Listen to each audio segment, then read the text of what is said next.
médiation, on n'a pas besoin de médiation pour se parler. Qu'est-ce que vous leur dites? Que si on n'en a pas besoin, pourquoi on ne s'est pas parlé depuis le 10 janvier? Pourquoi l'intersyndicale n'a pas été reçue lorsqu'elle a demandé à être reçue par le président de la République? C'est bien qu'aujourd'hui on est sans blocage, donc bien sûr il y a des appels téléphoniques des uns et des autres qui peuvent s'opérer, mais on n'a pas eu une seule discussion sérieuse sur ce qui est en train de se passer dans le pays depuis le 10 janvier. Depuis le 19 janvier, on est dans des mobilisations qui sont exceptionnelles.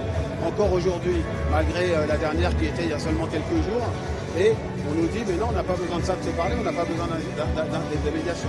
C'est une proposition qui vient de l'intersyndicale, elle est formulée depuis à peine 3 heures, et il y a déjà un refus. Donc c'est bien qu'on a besoin de se parler, mais on n'arrive pas à se parler. Bien sûr, on réitère, on va même continuer à formuler cette proposition par écrit avec l'intersyndicale d'ici la fin de la semaine pour dire voilà, il faut mettre sur pause cette réforme des retraites. Il faut la suspendre, on appelle ça comme on veut. Moi, je ne suis pas un pro de la rhétorique. Et on propose, c'est la proposition qui est la nôtre aujourd'hui, de demander à des médiateurs au sens, ou avoir de l'intermédiation, on appelle ça comme on veut, pour que chacun puisse faire état de ce qu'il propose sur la question du travail et des retraites, et ensuite de se mettre autour de la table dans 1 mois et demi, 2 mois, quand la poussière sera un peu retombée, je crois qu'il y en a besoin, et pour trouver un compromis possible. Et à défaut de quoi, on verra bien, mais moi je crois davantage à l'intelligence collective qu'à la verticalité. Financièrement, ça va, on verra. Il y a des adhérents, c'est un vrai sujet. C'est un vrai sujet pour nombre de manifestants. Nous, on a un système pour nos adhérents de caisses de grève. On a aussi des caisses de grève professionnelles dans certains secteurs professionnels qui se développent. Et on le voit bien, la mobilisation reste très forte. Les salariés font des choix en fonction de tel ou tel jour. Mais on continuera. De toute façon, le président de la République a dit que le processus démocratique, c'était jusqu'au Conseil constitutionnel. Donc nous, on fera cet exercice démocratique dans le calme, dans la responsabilité, au moins jusque-là.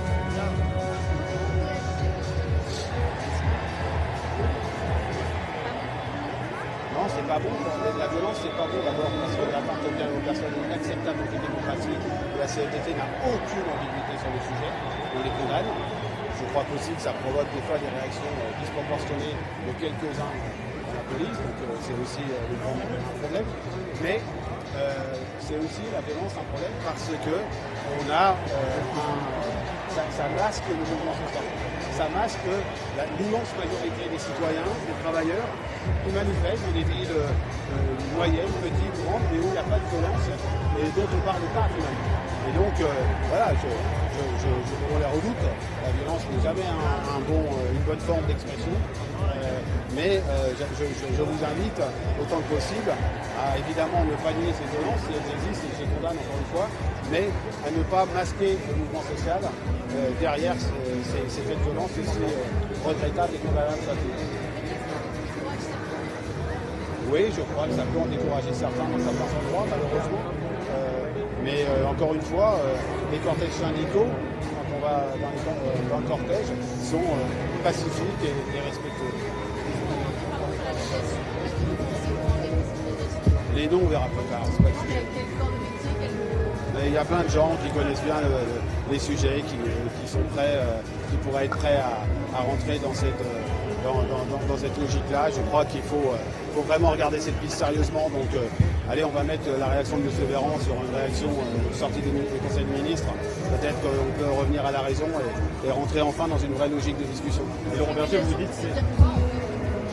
Et vous savez, on connaît ça très bien dans les entreprises, quand il y a un conflit social, dans les branches professionnelles, quand on n'arrive plus à se parler, quand il y a le dialogue est un peu à l'arrêt, eh bien on fait en sorte d'avoir des gens qui sont dans une forme de neutralité pour voir, d'abord en rencontrant chacune des parties, pour voir un peu c'est quoi les points de friction, les points de proposition, et de regarder ensuite comment on organise ce dialogue pour les semaines et les mois à venir, pour retrouver enfin un dialogue sur le travail, sur les retraites et une écoute des uns et des autres. Et cette médiation, c'est aussi parce que vous pensez que la décision du Conseil constitutionnel va arriver trop tardivement par rapport à la situation sociale? Ah, mais moi je vois bien que Pour certains, il faudra attendre le Conseil constitutionnel. C'est donc potentiellement 15 jours ou 3 semaines.